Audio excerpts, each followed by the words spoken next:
Dedico este livro às crianças de todo o mundo. Àquelas que vivem num corpo de criança e àquelas que se veem num corpo de adulto. Quando eu era criança, ansiava perceber o mundo dos adultos e sonhava com a possibilidade de me tornar um pássaro para poder voar e ver tudo de cima. Passava horas a perguntar-me por que é que as pessoas agiam de forma tão esquisita. Achava que vivia num mundo cercado de medo, obrigando todos a viver tão infelizes.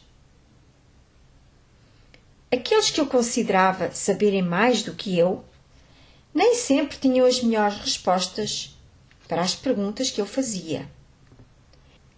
Acho que ninguém sabia o que fazer com uma língua perguntadora como eu. Ao longo dos anos, a criança sôfrega nunca se deteve de entender a vida e persistiu na sua busca por respostas que lhe fizessem sentido. Um dia, o sol brilhou de uma outra forma para esta criança, quando pousou os olhos num livro intitulado Um Curso em Milagres. Era o abrir de uma caixinha de segredos, que finalmente me respondia e me dizia que eu podia. A vida começou a fazer sentido, e quem eu pensava que era, passou a ser uma história sem sentido. Esta criança insatisfeita foi descobrindo que podia e que não precisava de pedir licença para ser quem era. O mundo dos meus sonhos abriu-se para a vida. Afinal, havia mais vida nos meus sonhos do que na realidade que parecia ser a verdade. Durante alguns anos, a criança inquieta e esquisita travou uma batalha com o adulto que se foi moldando ao medo que vivia à sua volta. Percebi que a sabedoria era minha desde que nasci e que a minha mente de adulta tinha recalcado a beleza do saber natural que tão naturalmente emergia nos primeiros anos de vida. Dedico este livro a todas as crianças, independentemente da sua idade cronológica, que desejem reacender o sonho de uma vida mágica, onde cada um pode e é capaz. Que estas pequenas, grandes lições do Curso em Milagres possam acordar nelas a verdade que as libertará do medo que enleia a consciência humana. Que cada criança leitora deste livro possa praticar os exercícios aqui propostos e descobrir o poder fantástico que existe em si, a cada instante. Que a sua mente possa abrir-se para o mundo genial que vive nela e ousar acreditar que o seu mundo e a sua felicidade estão apenas na sua mente e não na opinião dos outros ou nos hábitos e crenças limitadoras que o mundo lhes oferece. Que este livro possa ser a sua varinha de condão, que as libertará do medo. Que as suas práticas soltem as suas asas interiores e as tornem nos génios naturais que são. Que o mundo cinzento que veem possa tornar-se vivo, alegre, acolhedor e inteligente. Que os seus olhos possam pintar cada rosto, cada objeto, cada sonho com as cores do arco-íris, devolvendo-se a confiança e a certeza de que vale a pena.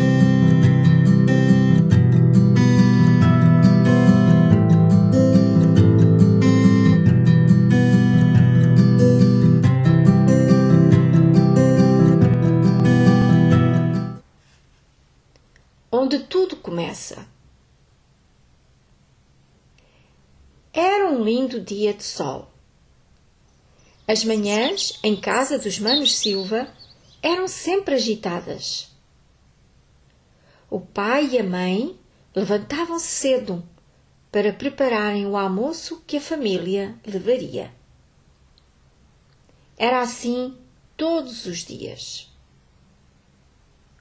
O despertador a tocar, as vozes do pai e da mãe a chamar pela Maria e pelo António.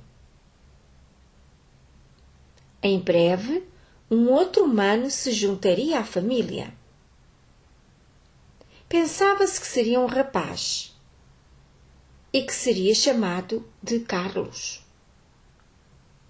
Se fosse menina, o nome escolhido pela Maria era o de Soraya. Entre resmungos e choraminguices, os dois manos lá se levantavam, depois de serem acordados umas 5 ou 6 vezes. A cama sabia tão bem. Ter que levantar cedo para ir para a escola não era a rotina que mais agradava à Maria. O António, embora enrolado na preguiça matinal, rapidamente despertava ao pensar no encontro com os seus amigos. A Maria tinha iniciado a escola primária há poucos dias. O António, com 11 anos, já estava habituado ao ritmo escolar e convivia melhor com estas rotinas semanais. Era o António que assumia o papel de protetor da Maria quando os dois entravam na escola. Ela seguia para uma aula diferente e despedia-se do seu irmão com um beijo. Sabia que mais logo se encontrariam no enorme portão verde para juntos voltarem para casa. O verão estava quente nesse ano e o calor convidava as crianças a prolongarem o recreio por mais uns minutinhos, desfrutando do quentinho agradável que envolvia a azáfama dos alunos nas suas brincadeiras infantis. A Maria, mais tímida e inexperiente, seguia rapidamente para a sua sala, fugindo aos empurrões dos mais velhos, que jogavam à bola, e aos olhares intrusivos das meninas mais velhas que circulavam em pequenos grupos, cochichando pequenos segredos entre umas e outras. Naquele dia, ao entrar na sua sala de aula, reparou que o Ramiro se tinha sentado na sua pequena mesa de trabalho. Parou e ficou sem saber o que fazer. Seria normal. Mas a professora costumava dizer que não era permitido mudar de lugar sem a sua autorização. Será que ela teria autorizado o Ramiro a ocupar aquela mesa? Mas para onde iria? O que fazer? Parou a meio da sala e rapidamente percebeu que aquele não era o melhor lugar para pensar. 2 coleguinhas suas, correndo uma atrás da outra, empurraram-na e fizeram-na cair no chão, magoando o joelho direito, além de ter partido um pequeno vaso de flores que trouxera para mostrar à professora o seu trabalho. Há umas semanas a professora tinha pedido aos alunos que semeassem uma planta ou uma flor e a trouxessem para a escola logo que começasse a crescer. Agora, estendida no chão, a Maria olhava para a terra que se espalhara pelo chão da sala e para a flor que parecia meio desfeita, após ter sido pisada pelos sapatos de uma das coleguinhas. Enquanto reunia os pensamentos, a Maria ouvia os seus colegas rirem e fazerem chacota do seu triste episódio, olhando-a com algum desdém. A Joana, que não perdia uma oportunidade de a provocar e criticar, apressou-se a dizer: Coitadinha da nossa Maria, parece um rato assustado. Levanta-te! Estás à espera que a mamãe te venha salvar? Não me digas que a planta que trouxeste foi esta. Toda murcha e partida. Vê-se mesmo que não fazes nada bem. A professora vai-se rir. E bem, quando olhar para a tua obra.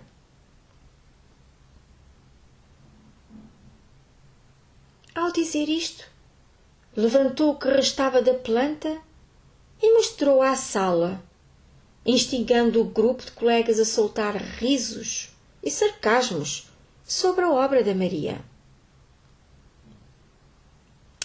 Aquele dia estava a complicar-se. O Ramiro a ocupar o seu lugar. A planta que ela estimara tanto estava agora a passar de mão em mão e a ser alvo de paródia entre todos. O vaso que ela pintara com tanta satisfação estava estilhaçado no chão, envolto por terra, sem forma, sem possibilidade alguma de voltar a ser o seu vaso. As risadas e os gritos da criançada entravam pela Maria, aterrorizando-a. Estava incapaz de se mexer. Se o seu irmão estivesse ali para a defender, mas o que podia ela fazer? Fitou o chão e deixou as lágrimas saltarem dos olhos, escorrendo pela sua face triste e desesperada. Isto era andar na escola. Durante todo o tempo que frequentou o jardim de infância, tudo tinha corrido muito bem. E agora que estava nesta nova escola, parece que a vida se tinha tornado mais difícil e sem graça. Não conhecia ninguém, os colegas eram brutos e insensíveis, ainda não conhecia bem a sua professora e tudo lhe parecia muito estranho. E já não era a primeira vez, desde que entrara para aquela escola, que se sentia maltratada pelos colegas da sua sala. Mas nunca tinha sido tão mal como agora. Era hábito que os seus pais lhe perguntassem como iam as coisas na escola, quando chegava a casa. A Maria sentia vontade de desabafar o seu mal-estar, mas tinha medo que os seus pais se decepcionassem com ela, achando-a queixinhas e medrosa. O seu irmão, o exemplo que ela queria seguir, não costumava queixar-se. Devia haver alguma coisa errada com ela. Por que é que tudo isto acontecia com ela? Sentia-se tão mal, tão assustada, ali pregada ao chão, sem saber o que fazer com toda aquela situação.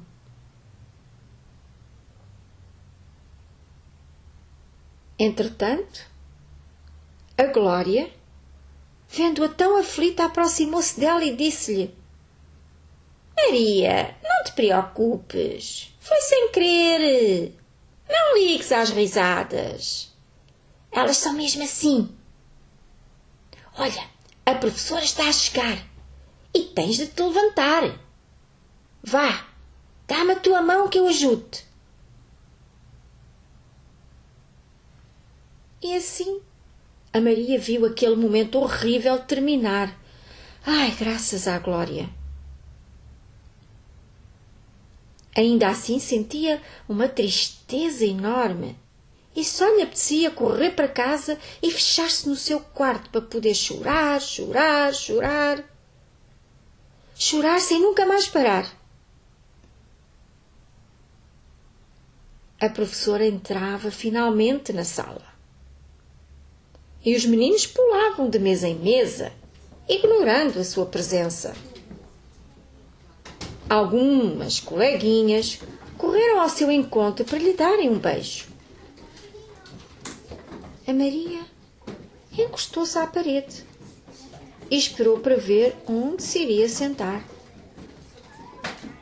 Por fim, viu um lugar vago e resolveu ocupá-lo, sentando-se à beirinha, sem saber se estaria a cometer algum erro. O Ramiro continuava a ocupar o seu lugar habitual. A professora dirigiu-se então à turma e disse: Vamos lá, meninos e meninas, a aula vai começar. Voltem para os vossos lugares. No meio da balbúrdia, a professora apercebe-se que a Maria não estava na sua mesa de trabalho e diz-lhe: Maria, tens de voltar para a tua mesa. Eu já disse que ninguém muda de lugar sem eu dizer. Por que é que foste para esse lugar? Os colegas começaram a rir, voltando-se para trás, esperando ver a sua reação. A Maria, muito a medo, balbuciou umas pequenas palavras e disse: Senhora professora, o meu lugar está ocupado pelo Ramiro. Não tenho onde me sentar. O Ramiro apressou-se a dizer: Eu estou aqui porque ela disse que não queria estar neste lugar. A Maria não acreditava no que estava a ouvir. Que mentira! Quando ela chegou à sala, ele já estava no seu lugar. A professora, pouco satisfeita, dirige-se à Maria e diz-lhe: Volta imediatamente para o teu lugar. Com as pernas a tremer de medo e raiva, a pequena Maria levantou-se e dirigiu-se para a sua mesa. O Ramiro levantou-se, olhou para ela com ar de gozão e disse-lhe: Vês, para a próxima não me peças para eu ficar aqui. Eu disse-te. A Maria estava tão aflita com tudo o que se passava que nem conseguiu dizer palavra. Sentou-se e baixou os olhos. A criançada estava divertida com o sofrimento dela. A mentira era geral. Todos riam e ninguém levantou a voz para a defender. Até a Glória ficou calada, talvez pensando que seria melhor não enfrentar os colegas, que pareciam ser os chefes que dominavam toda a turma. O dia correu lento e dolorosamente difícil. A Maria não conseguia escutar o que a professora explicava. Pensava na sua flor e no amor que tinha posto no seu crescimento dentro daquele vasinho que tinha pintado durante todo um fim de semana. Agora, desfeita em cacos, num canto da sala. A meio do dia, a professora percebeu que a terra do vaso se espalhara pelo chão.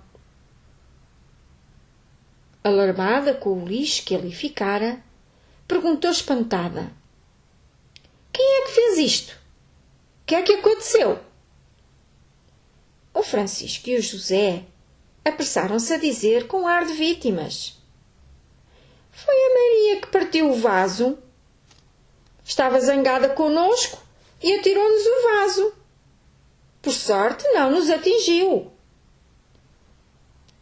De novo, o olhar inquiridor da professora pousou sobre a Maria. Então, Maria, que tens a dizer-me sobre isto? Muito a medo. A Maria defendeu-se e disse: quando eu ia entrar na sala fui empurrada e o vaso que eu trazia na mão caiu. É mentira, senhora professora. Ela está a mentir. Todos aqui sabem que não foi assim. E ao dizerem isto, o Francisco e o José, os mais espigadotes da sala, olharam para a turma com um ar ameaçador. As ameaças constantes que estes dois colegas faziam aos outros, usando o facto de serem mais fortes, mais altos e terem boas ligações com outros rapazes mais velhos, tornavam-nos líderes e dominadores da turma. Ninguém ousou enfrentá-los. O silêncio esmagou a Maria. Ela não tinha saída. Seria melhor correr e fugir para casa e nunca mais voltar ali.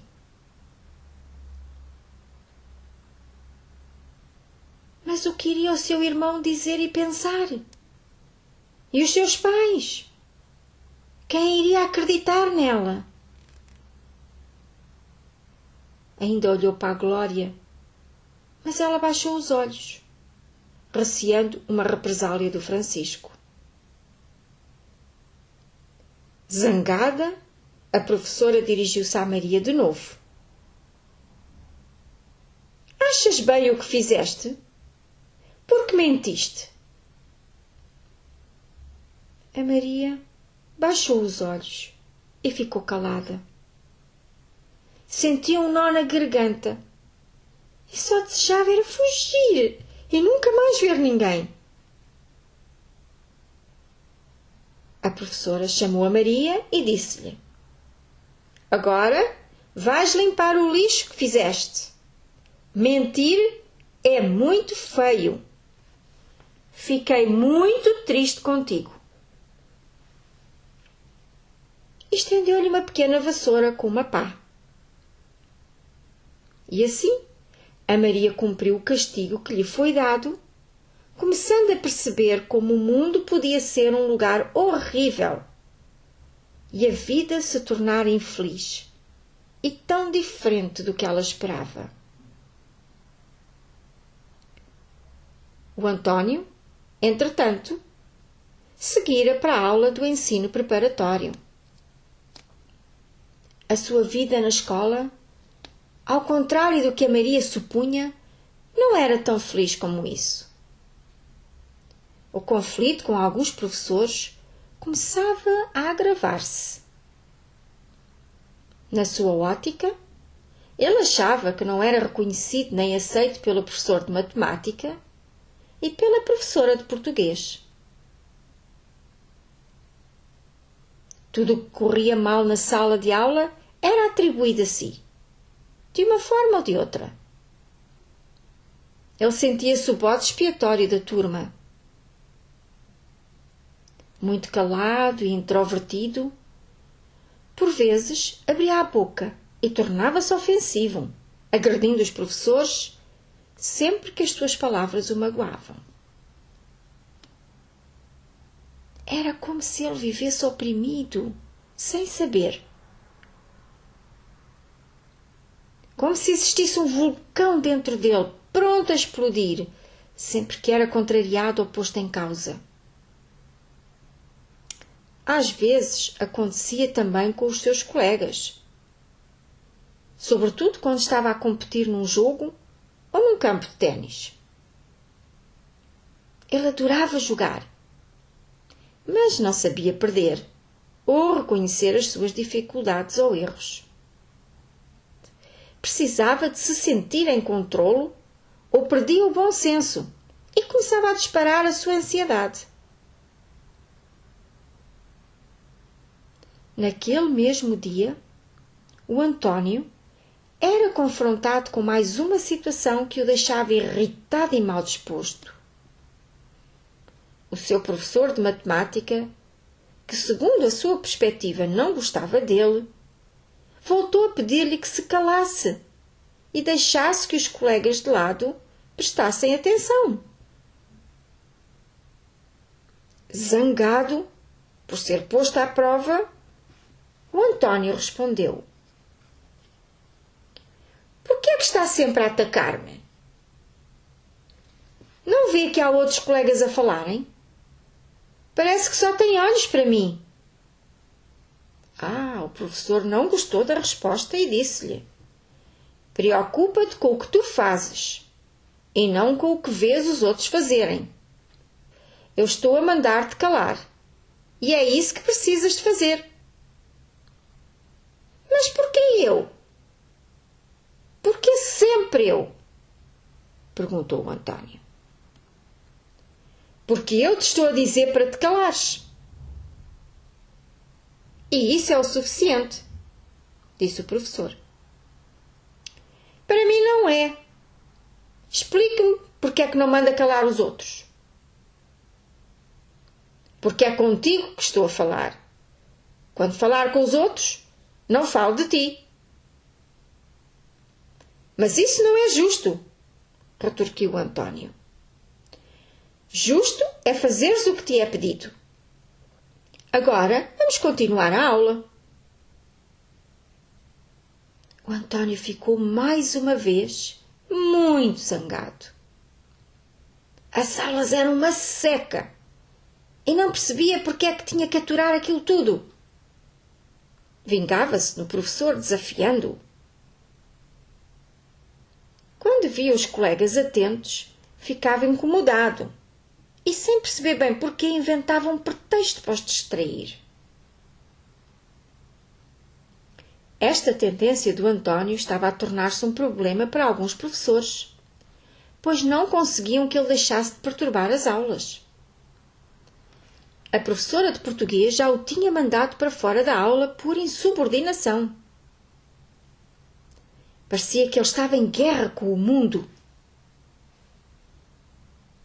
Nada o satisfazia e todos lhe deviam algo para o compensarem pela sua falta de interesse no mundo, nas aulas e na maneira como queriam que ele vivesse. Tudo para ele estava errado. Nada lhe parecia bater certo. Ele próprio não sabia o que é que queria ou gostava. Umas vezes adorava passar muito tempo com alguns colegas seus. Outras vezes achava-os chatos e parvos. A sua própria inconstância deixava-o inseguro. Não se sentia bem na sua própria pele. Isto notava-se, sobretudo, quando tinha que se confrontar com oponentes, no desporto, porque o seu mal perder não deixava que os jogos fossem pacíficos. Na equipa onde ele jogasse, havia certamente conflito. Os treinadores tinham sérias dúvidas em pô-lo a jogar, porque, embora tivesse boas qualidades técnicas, não tinha uma atitude correta e não aceitava facilmente as correções que lhe eram propostas.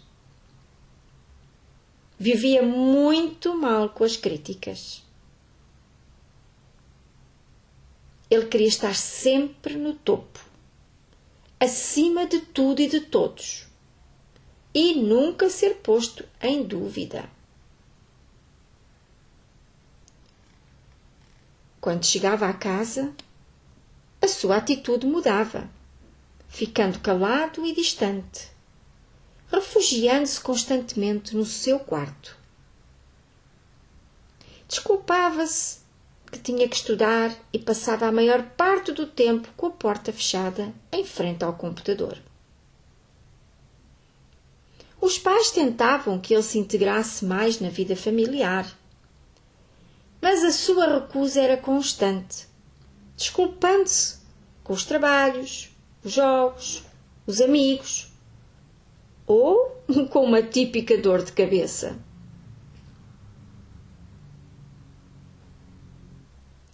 No final desse dia, ele confrontava-se de novo com a professora de português. O António não a suportava. Achava-a prepotente, autoritária e ridícula. Tinha a mania que era boa e que mandava nos outros. Ele nunca acatava as suas ordens e recusava-se a colaborar nos trabalhos propostos. Tudo o que fosse possível era bom para a desafiar. A aula iniciou-se como habitualmente. O António não levava o material necessário para a aula. A professora pediu-lhe para ler um texto e ele ignorou-a, fazendo de conta que não ouvia. A professora insistiu. António, estou a falar contigo. Podes começar a ler o texto de hoje? Não trouxe o meu livro, disse por fim. Por quê? Porque não me apeteceu. E o que pensas vir fazer à aula sem o material necessário? Perguntou a professora. Nada. Nada? Então o que achas que vai acontecer? Nada. Entretanto, os seus colegas começam a rir e a mexer-se nervosamente nas secretárias. O desafio recomeçava. O António media forças com a professora até a desesperar.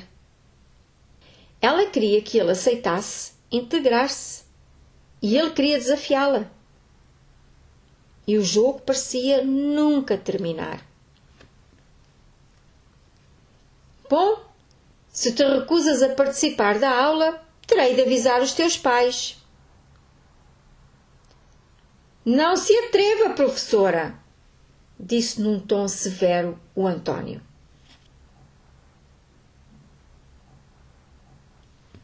Ai não, por quê? Porque eu não respondo por mim se o fizer. Estás a ameaçar-me? Se quiser ver isso assim, isso é consigo. Desta vez vou participar aos teus pais. Eles têm o direito de saber o que se passa. Quer queiras, quer não, eles vão ser informados. Incapaz de se submeter a uma contrariedade, o António levanta-se da secretária e dirige-se à professora. Enfrenta-a nos olhos e diz-lhe: Olhe bem nos meus olhos, experimente e verá o que acontece. A professora percebeu que seria o momento para pedir ajuda e pouco tempo depois o António era levado para fora da aula. O problema tinha chegado a um ponto que não dava mais para continuar a ser ignorado. Uma parte do António sentia-se amargurada pelo seu comportamento. A outra achava que tinha todo o direito de ser mau como uma forma de se vingar pelo seu descontentamento interior. Ele não percebia nada do que estava a acontecer. E agora? O que é que os seus pais iam dizer ou fazer? Sentia-se perdido, desolado e sem esperança. Valeria a pena viver? Fugir? Para onde? Como estaria a sua querida irmãzinha? Como iria abandoná-la? A sua cabeça estava entontecida com tantos pensamentos que rodavam a uma velocidade estonteante. O seu estômago estava apertado e queria vomitar. Não conseguia conter aquela raiva. Mas tinha que esperar mais um pouco pela Maria. Encostou-se ao portão verde e deixou-se escorregar até se sentar no chão. Ficaria ali até que ela aparecesse. As 17 horas soaram. A sineta da escola anunciou o fim das aulas. Até que enfim sair daquele inferno. Pouco depois, a Maria aproxima-se com os seus olhos a brilhar, desejando, por fim, poder dar vazão à sua tristeza por um dia tão difícil. Os 2 irmãos olharam-se e sentiram o que ia dentro do outro. Saíram rapidamente da escola e afastaram-se do turbilhão de crianças e adolescentes que inundavam as zonas circundantes da escola. A caminho da casa, em silêncio, atravessaram o jardim e aproveitaram para se sentarem num banco e dar-se o espaço para se abrirem um ao outro. A Maria contou ao António o que se passara, entre soluços e choros, encostando a sua cabecita nos braços do seu querido mano, o seu protetor. O António, desesperado com a dor da sua irmãzinha, ainda tão jovem e já a viver estas experiências, acabou por confessar-lhe o quão mal ele se sentia consigo mesmo e com a escola. Entre lágrimas e sorrisos, ambos prometeram ajudar-se mutuamente, como pudessem. Iriam guardar segredo dos pais. E a Maria, na sua doce inocência, disse: tem de haver uma outra forma. E o António, sem saber porquê, respondeu: tens razão, e eu vou ajudar-te a descobrir. E assim começou a grande aventura dos Manos Silva.